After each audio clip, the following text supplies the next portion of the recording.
हाल ही में नैना का विवाह हुआ था और उसने अपने पति और ससुराल वालों के साथ एक जॉइंट फैमिली में रहना शुरू कर दिया था।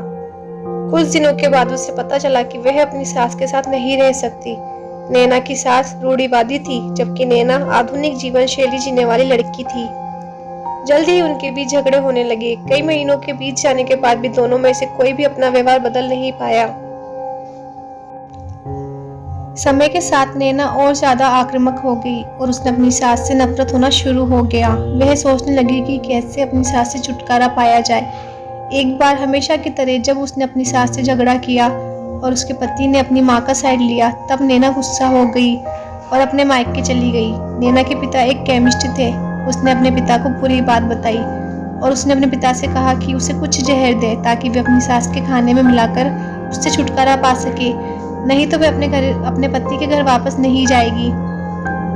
नैना के पिता को ये सब जानकर काफी दुख हुआ और उन्होंने अपनी बेटी से कहा, अगर तुम अपनी सास को जहर देती हो तो तुम और मैं दोनों जेल जाएंगे। ऐसा करना ठीक नहीं है। लेकिन नैना सुनने और समझने की हालत में नहीं थी। आखिरकार उसके पिता ने कहा, ठीक है, जैसा तुम चाहती हो वैसा ही होगा, लेकिन मैं तुम्हें जेल में नहीं देखना चाहता। उसके पिता अंदर से पाउडर लाए और कहा, हर दिन जब तुम दोपहर का भोजन या रात का भोजन करते हो तो अपनी सास के खाने में इसे मिला देना। इससे धीरे धीरे कुछ महीनों में वो मर जाएगी और लोग सोचेंगे कि ये प्राकृतिक रूप से मरी है। उन्होंने ये भी कहा, क्योंकि किसी को भी तुम पर शक नहीं होना चाहिए, इसलिए आज से तुम अपनी सास के साथ नहीं लड़ोगी, बल्कि तुम उनकी देखभाल करोगी। भले ही वो कुछ भी कहे, तुम गुस्से से बात नहीं करोगी और हमेशा शांत रहोगी। नैना सहमत हो गई और अपने ससुराल वापस आ गई और अपने पिता की सलाह के अनुसार उसने अपनी सास के खाने में पाउडर मिक्स करना शुरू कर दिया और बड़े ही प्यार के साथ बात करना शुरू कर दिया। समय बीतने के साथ साथ नैना की सास का नेचर भी बदलना शुरू हो गया, क्योंकि नैना अब अपनी सास की बहुत देखभाल करने लगी थी। इसलिए उसकी सास भी उसके प्रति विनम्र होने लगी और प्यार से बात करने लगी। 5 महीने बीत गए और नैना खाने में पाउडर मिक्स कर रही थी, लेकिन अब घर का वातावरण बदल गया। कोई झगड़े नहीं थे, दोनों एक दूसरे की तारीफ करते। अब ऐसा लगता था कि मानो दोनों का ही रिश्ता माँ बेटी का हो। अब नैना को चिंता होने लगी कि पाउडर की वजह से उसकी सास जल्दी ही मर सकती है। वह अपने पिताजी के घर गई और उनसे कहा, पिताजी कृपया मुझे उस जहरीले पाउडर के प्रभाव को ठीक करने के लिए इलाज बताएं। मैं अपनी सास को खोना नहीं चाहती। वे मेरी माँ की तरह है और मैं उससे अब बहुत प्यार करती हूँ। उसके पिता मुस्कुराए और कहा, कौन सा जहर? मैंने तुम्हें बस एक स्वीटनर दिया था।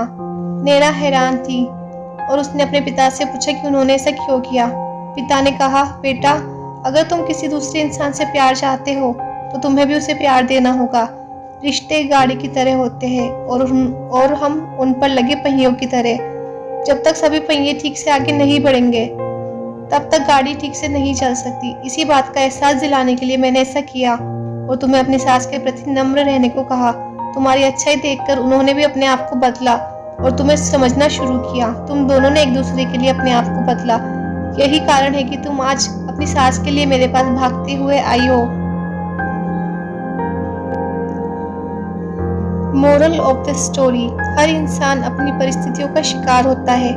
ये अक्सर कई मतभेदों को जन्म दे सकता है। हालांकि हमें एक दूसरे को समझने की कोशिश करनी चाहिए और एक दूसरे के साथ एक स्वस्थ संबंध बनाने के लिए थोड़ा अपने आप को भी बदलना चाहिए। और जब इस तरह के मतभेद रिश्तों के बीच उठते हैं तो उनके प्रियजनों का कर्तव्य है कि वे उन्हें शांत रखें और सही रास्ते की ओर मार्गदर्शन करें। ऐसी और स्टोरीज के लिए मेरे चैनल को अभी फॉलो करें।